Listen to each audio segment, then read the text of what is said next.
itong falls na to, pagka normal na araw, malinis yung bumababang tubig dito. 20 lang, may tosilog pa.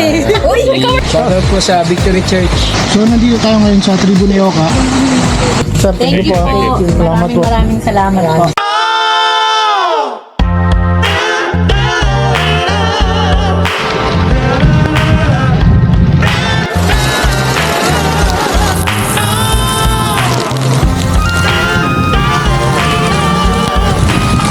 Good day mga kamisiklista. Punta po tayo sa tribu ni Oka. Sakto, umuulan, malakas. Bumalik pala tayo sa tribu ni Oka para makakuha tayo ng mga panibagong footage. Galing kasi tayo dito ng mga nakaraan, tapos gabi pa, kaya medyo natipid tayo sa mga videos natin. Grabe! Ang lakas ng ulan! Ngayon, sakto, umuulan. Siyempre maganda ang view sa tribu ni Oka. Kaya doon na rin tayo magmerienda. Tamang kape-kape lang sa maulang hapon.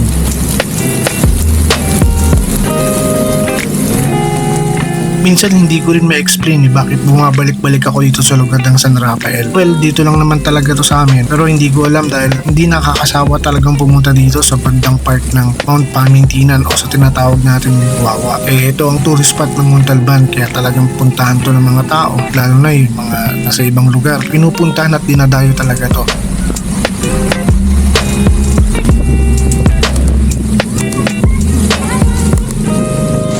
Ngayon yung bundok sa gilid ko.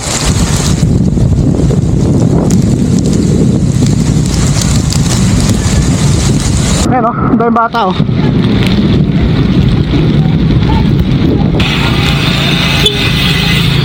Diba? Diba, daming bata. Tignan nyo, gano'n kaganda yung bundok. Hello my friend, I know you don't like when the spotlight is on you. Ito yung isang dahilan kung bakit babalik at babalik ka dito sa Barangay San Rafael papunta ng Sitio Wawa. Ewan ko, wala ka kasing hinahabol na oras pag nagbabike ka. Kailangan mo lang pagmasdan yung ganda ng paligid, damhin yung hangin na nagmumula sa mga puno. Lalo na ngayon, sa ganitong pagkakataon na umuulan, ang sarap sa pakiramdam. Say what I know is true. Not everyone can change the world. Yan o. There are people who do. So thank you for living. May papakita pala ako sa inyo dito na mini falls na bubungad sa inyo bago kayo makapunta ng Wawa. Ito sige, pakita ko sa inyo. Itong falls na to, pagka normal na araw, malinis yung bumababang tubig dito. Napansin ko si dati may umiinom dito eh. Tapos ginagamit pang laba. Yan o.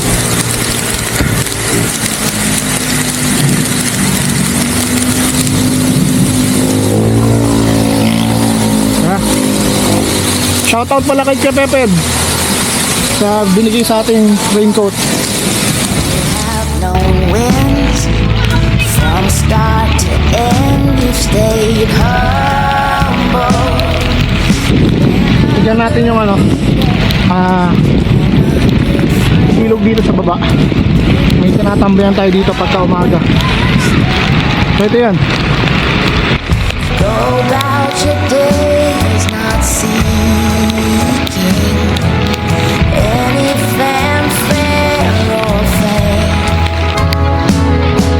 but every star you're reaching is helping to light someone's way. So thank you for living life with love. Thank you for lifting people up. Thank you for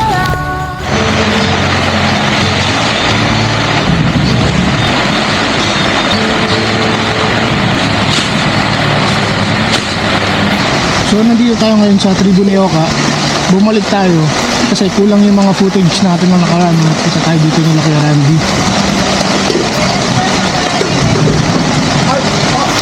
Bumalik tayo dito para magkape.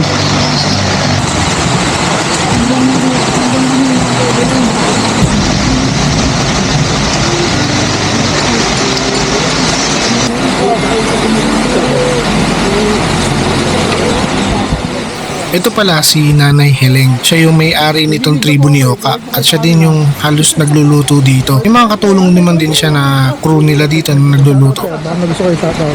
Shoutout po sa Victory Church. And then big shoutout pala kay Erico at kay Ate Junel na na-meet ko dito at nakakwentuhan ko na rin. Kaya napakasarap talaga na nakakapag-bike ako saan. Kasi may mga stranger o yung mga tulad nila na ang sarap kakwentuhan. Alam niyo maganda dito sa tribo ni Oka. Nasa gitna lang yung lugar niya. Kung gusto mo bago ka umakyat sa Arawagan o pumunta sa Wawa, pwede ka muna kumain dito. At pag uwian na, pwede rin kayo kumain dito. At ang maganda pa sa lahat, dito sa tribo ni Oka, lahat ng celebration pwede niyong gawin. Kaya dito namin sinelebrate yung birthday ni Ate Mercy. Kumanta. Ay, ako pre, Ate Mercy. Ay, ikaw na magka-pray ha. Ikaw magka-pray. 1, 2, 3. Happy birthday to you. Happy birthday to you. Happy birthday, happy birthday, happy birthday to you. Dalaga ako.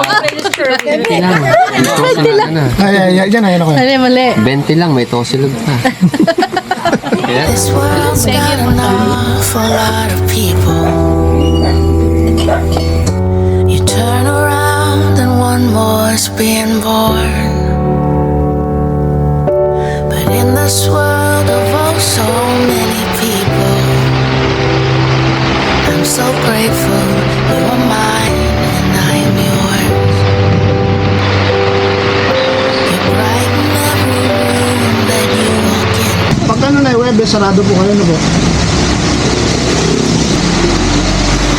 Dito lang po talaga po pwede na.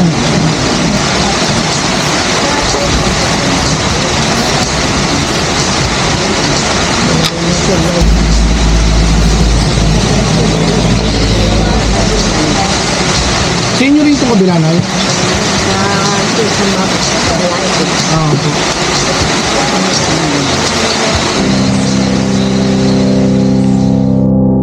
Ang masarap kasi dito sa tribo ni Oka, pakiramdam mo nasa bahay ka lang, you feel at home, ganun yung pakiramdam. Tapos syempre, sasalubong pa sa'yo yung napakagandang ngiti ni Nanay Heleng. Bilang isang content creator, hindi ko nakikita sarili ko na isang professional. But for me, napakasarap sa pakiramdam na sa simpleng pagpadyak mo, kaya ka palang maabot. Sobrang haba na rin pala ang dumaan. Almost 3 years na tayong nagpapike. Hindi ko rin na-expect na ganito yung mangyayari sa atin. Habang sa pagpadyak mo sa daan, hindi mo alam yung mga pwedeng mangyari. Kaya maraming salamat sa mga taong nandiyan at tanggap ka kung sino ka.